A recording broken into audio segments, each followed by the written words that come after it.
ओम नमो Narayan channel प्रस्तुत करते हैं श्रीमद् भागवत महापुराण के अध्यायों का सरल हिंदी रूपांतरण। आइए सुनते हैं। ओम नमो भगवते वासुदेवाय। अब हम श्रीमद् भागवत महापुराण के पंचम स्कंद के 19वें अध्याय अथ कौन विंशो अध्याय का पाठ करेंगे, जिसमें किम पुरुष और भारतवर्ष का वर्णन किया गया है। सुखदेव महाराज जी कहते हैं, राजन, किम पुरुष वर्ष में श्री लक्ष्मण जी के बड़े भाई आदि पुरुष सीता हृदयाभिराम भगवान श्री राम के चरणों की सन्निधि के रसिक परम भागवत श्री हनुमान जी अन्य किन्नरों के साथ अविचल भक्ति भाव से उनकी उपासना करते। सुखदेव जी कहते हैं कि राजन, श्री रामचंद्र जी के चरणों की परम पवित्र शरण के अंदर, जहां पर किन्नर भी निवास करते हैं, वहां पर श्री हनुमान जी अविचल अर्थात जो विचलित न होने वाली हो, ऐसी भक्ति भाव से हनुमान जी श्री रामचंद्र जी की उपासना करते हैं। वहां बहुत सारे गंधर्वों के साथ आरष्टि सेन उनके स्वामी भगवान श्री राम की परम कल्याणमयी गुण गाथा गाते रहते हैं। श्री हनुमान जी उसे सुनते हैं और स्वयं भी इस मंत्र का जाप करते हुए इस प्रकार की प्रार्थना करते रहते हैं, इस प्रकार की स्तुति करते हैं।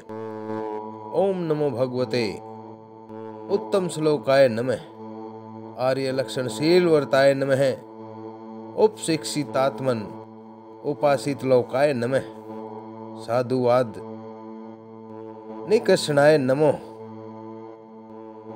ब्रह्मण देवताय महापुरुषाय महाराजाय नमः इति। अर्थात हम ओंकार स्वरूप पवित्र कृति भगवान श्री राम को नमस्कार करते हैं। आप में सत्पुरुषों के लक्षण, शील और आचरण विद्यमान हैं। आप बड़े ही संचित, लोकराधन, तत्पर, साधुता की परीक्षा के लिए कसौटी के समान और अत्यंत ब्राह्मण भगत हैं। ऐसे महापुरुष महाराज राम को हमारा बार बार प्रणाम है।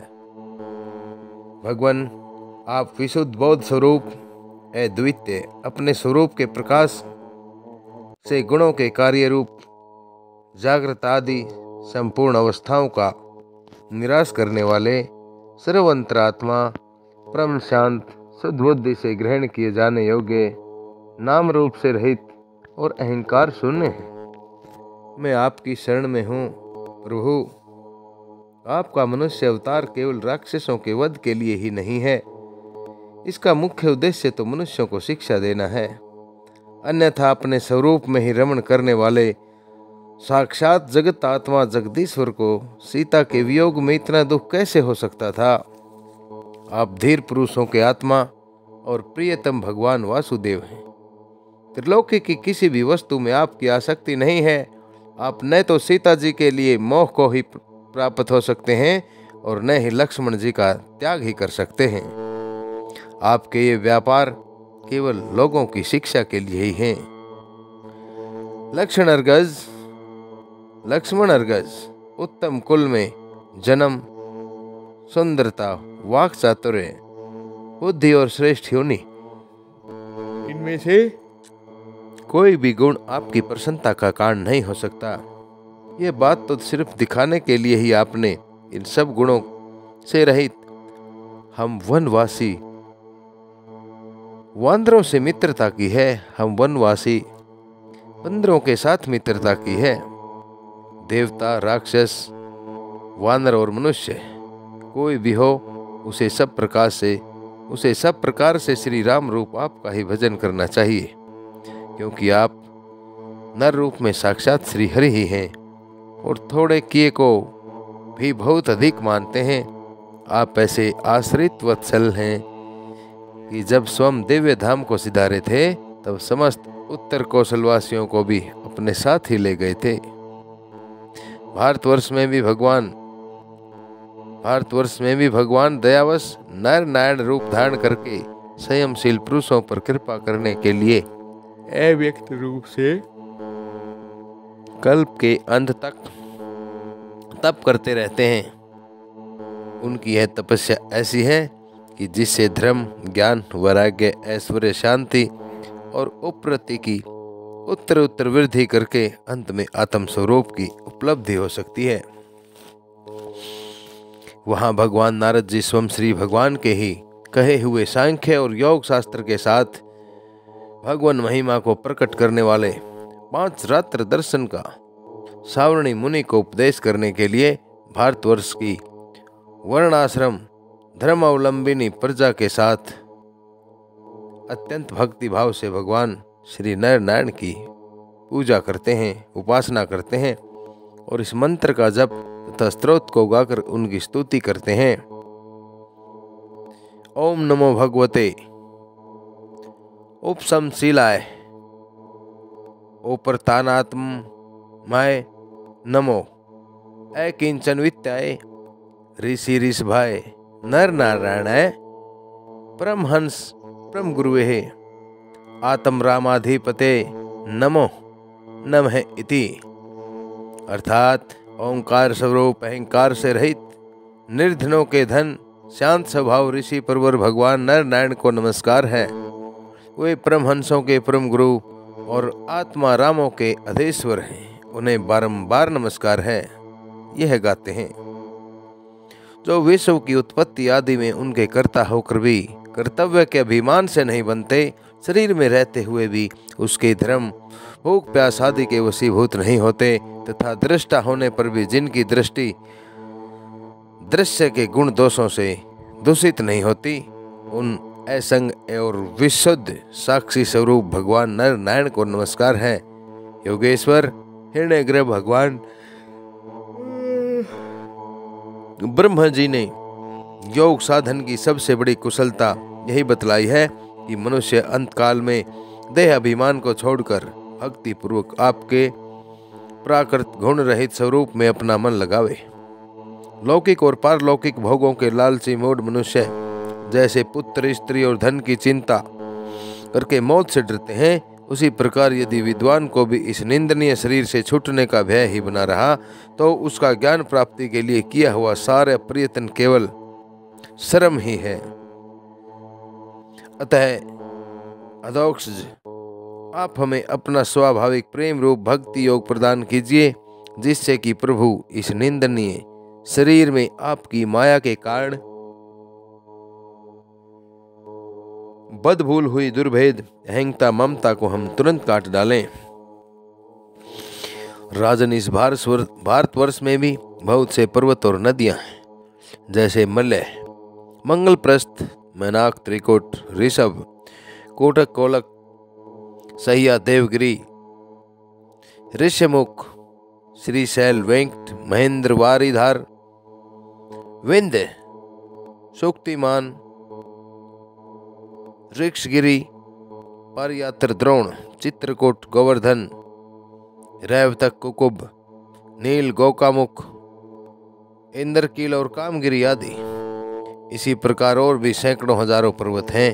उनके तट प्रांतों से निकलने वाले नद और नदियां भी अगणित हैं। ये नदियां अपने नामों से ही जीव को पवित्र कर देती हैं और भारतीय प्रजा इन्हीं के जल में स्नान आदि करती है।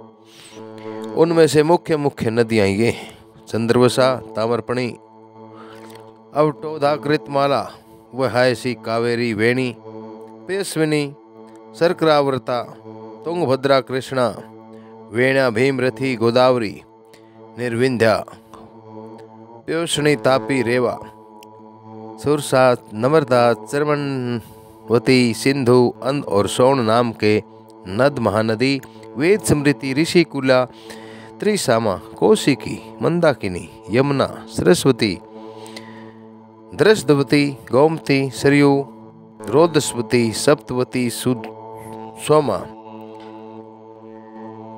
शत्रु, चंद्रभागा, मरुद्वृदा, वित्सता, ऐसकनी और विश्वा। इस वर्ष में जन्म लेने वाले पुरुषों को ही अपने किए हुए सात्विक, राजस और तामस कर्मों के अनुसार क्रमशः अलग अलग प्रकार के दिव्य मानुष और नार की योनियां प्राप्त होती हैं, क्योंकि क्रम के अनुसार जब जीवों को सब योनियां प्राप्त हो सकती हैं, इसी भाग में अपने अपने वर्ण के लिए नियत किए हुए धर्मों का विधिवत अनुष्ठान करने से मोक्ष तक की प्राप्ति हो सकती है।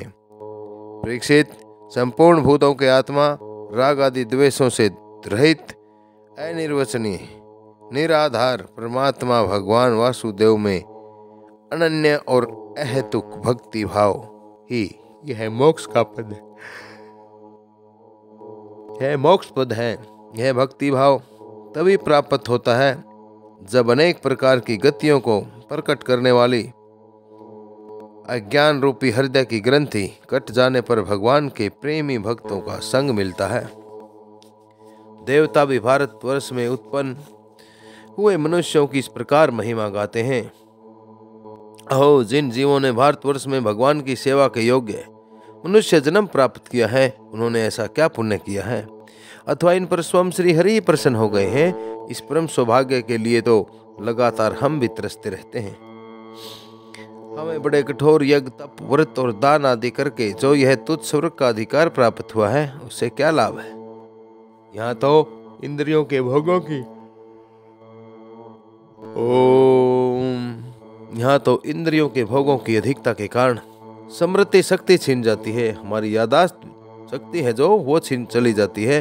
अतः कभी श्री नारायण के चरण कमलों की स्मृति होती ही नहीं। यह स्वर्ग तो क्या, जहाँ के निवासियों की एक एक युग की आयु होती है, किंतु जहाँ से फिर संसार चक्र में लौटना पड़ता है, उन ब्रह्मलोक आदि की अपेक्षा भी भारत भूमि में थोड़ी आयु वाले होकर जन्म लेना अच्छा है, क्योंकि यहाँ धीर पुरुष एक क्षण में ही अपने इस मर्त्य शरीर से किए हुए संपूर्ण कर्म श्री भगवान को अर्पण करके उनका अभय पद प्राप्त कर सकता है।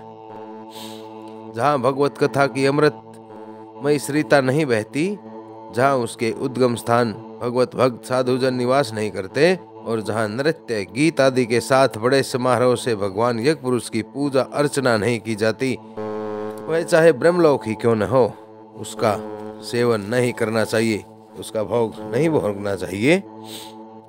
जिन जीवों ने इस भारतवर्ष में विवेक बुद्धि तदनुकूल क्रम तथा उस क्रम के उपयोगी द्रव्यादि सामग्री से संपन्न मनुष्य जन्म पाया है, वे यदि आवागमन के चक्कर से निकलने का प्रयत्न नहीं करते, तो व्याग की फांसी से छूटकर भी फल आदि के लोभ से उसी वृक्ष पर विहार करने वाले वनवासी पक्षियों के समान फिर बंधन में पड़ जाते हैं। इन भारतवासियों का कैसा सौभाग्य है जब ये यज्ञ में भिन्न भिन्न देवताओं के उद्देश्य से अलग अलग भाग रखकर विधि मंत्र और द्रव्य आदि के योग से श्रद्धा पूर्वक इन्हें हवि प्रदान करते हैं, हवन की आहुतियां प्रदान करते हैं। तब इस प्रकार इंद्र आदि भिन्न भिन्न नामों से पुकारे जाने पर संपूर्ण इच्छाओं के पूर्ण करने वाले स्वयं पूर्ण काम सबकी इच्छाओं को पूरी करने वाले श्री हरि ही प्रसन्न होकर उस हवि को ग्रहण कर लेते हैं, उस हवन को ग्रहण करते हैं। यह ठीक है कि भगवान सकाम पुरुषों के मांगने पर उन्हें अभीष्ट पदार्थ देते हैं, किंतु यह भगवान का वास्तविक दान नहीं है, क्योंकि इन वस्तुओं को पा लेने पर भी मनुष्य के मन में पुनः कामनाएं होती ही रहती हैं, दोबारा से फिर इच्छाएं पैदा होती ही रहती हैं। बल्कि इसके उलट जो उनका निष्काम भाव से भजन करते हैं, उन्हें तो वे साक्षात अपने चरण कमल ही दे देते हैं, अर्थात साक्षात रूप से अपने पैरों का सानिध्य ही दे देते हैं, अपनी शरण में ही ले लेते हैं, जो अन्य समस्त इच्छाओं को समाप्त कर देने वाले हैं।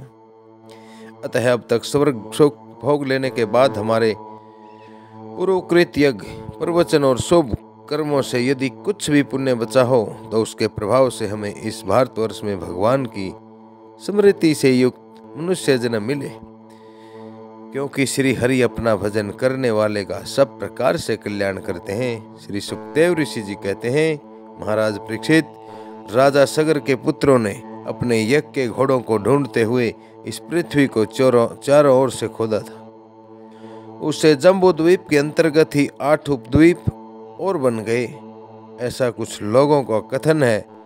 ये स्वर्णप्रस्थ, चंद्र शुक्ल, आवर्तन रमणक, मंदर हरिण, 5 जन्य सिंहल और लंका। भरत श्रेष्ठ, 5 जन्य सिंहल और लंका, वरश्रेष्ठ, इस प्रकार जैसा मैंने मेरे गुरु के मुख से सुना था, ठीक वैसा ही तुम्हें यह जम्बूद्वीप के वर्षों का विभाग सुना दिया। जम्बूद्वीप के भागों का यह विभाग सुना दिया है। इस प्रकार श्रीमद् भागवत महापुराण के पंचम स्कंद का यह नाम 49वां अध्याय आप सभी भक्तजनों द्वारा श्रवित किया गया। नरेंद्र कौशिक की नम्र और विनीत प्रार्थना है कि श्रीमद् भागवत महापुराण एक सनातन महापुराण है। इसके अध्यायों का पाठ करना, इन्हें सुनाना तथा श्रीमद् भागवत महापुराण का प्रचार और प्रसार करना ओम नमो नारायण चैनल का मुख्य उद्देश्य है। सनातनी होने के नाते मेरी सभी से विनीत प्रार्थना है कि ओम नमो नारायण चैनल को सब्सक्राइब करें तथा शेयर करके इन पुण्यमयी प्यारी प्यारी कथाओं को आगे से आगे शेयर करके पुण्य के भागी बने और श्रीमद् भागवत महापुराण को आगे से आगे प्रसारित करने में अपना सहयोग प्रदान करें। इन्हीं शब्दों के साथ आप सभी को नरेंद्र कौशिक की बारंबार